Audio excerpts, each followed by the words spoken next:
So she just started by saying she's going to do this, she's going to do that, she's going to do all these wonderful things. Why hasn't she done it?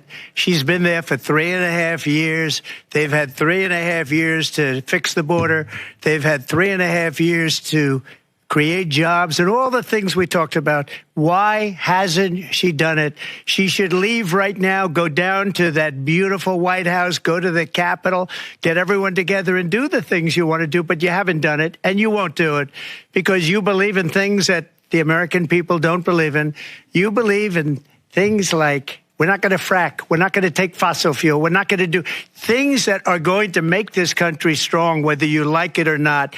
Germany tried that, and within 1 year, they were back to building normal energy plants. We're not ready for it. We can't sacrifice our country for the sake of bad vision. But I just ask one simple question.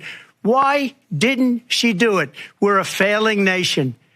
We're a nation that's in serious decline. We're being laughed at all over the world. All over the world, they're laughed. I know the leaders very well. They're coming to see me. They call me.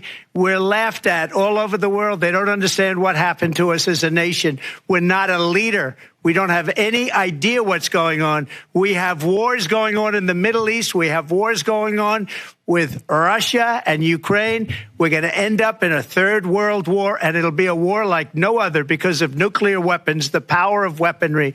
I rebuilt our entire military. She gave a lot of it away to the Taliban. She gave it to Afghanistan. What these people have done to our country, and maybe toughest of all, is allowing millions of people to come into our country. Many of them are criminals, and they're destroying our country.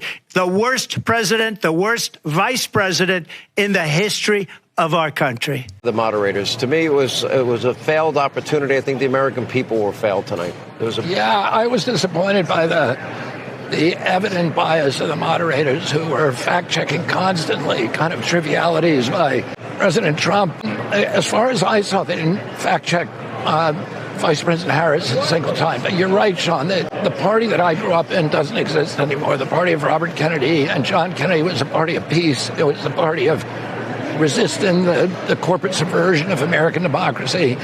It was the party of civil rights and constitutional rights, particularly censorship. Very opposed to censorship and surveillance. It was the party of protecting the most vulnerable people in our society, including particularly children. Today, the Democratic Party is the party of war. It's the party of censorship. It's the party of surveillance.